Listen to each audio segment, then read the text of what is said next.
بسم اللہ الرحمن الرحیم۔ السلام علیکم ناظرین، امید کرتا ہوں کہ آپ سب خیریت سے ہوں گے۔ پیارے دوستو، قیامت کے دن درود پاک پڑھنے والے کو عرش کے سایہ میں جگہ ملے گی۔ رسول اللہ صلی اللہ علیہ وآلہ وسلم سے روایت کیا گیا ہے کہ آپ صلی اللہ علیہ وسلم نے ارشاد فرمایا، ثلاثۃ تحت ظل عرش اللہ یوم القیامۃ یوم لا ظل الا ظلہ قیل من ہم یا رسول اللہ قال من فرج عن مکروب من امتی واحیا سنتی واکثر الصلاۃ علیہ۔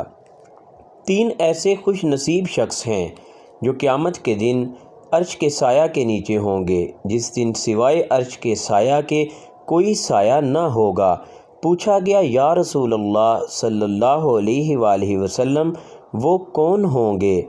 فرمایا، جس نے کسی میرے امتی کی تکلیف کو دور کیا، یا جس نے میری سنت کو زندہ کیا، اور جس نے مجھ پر کثرت سے درود بھیجا۔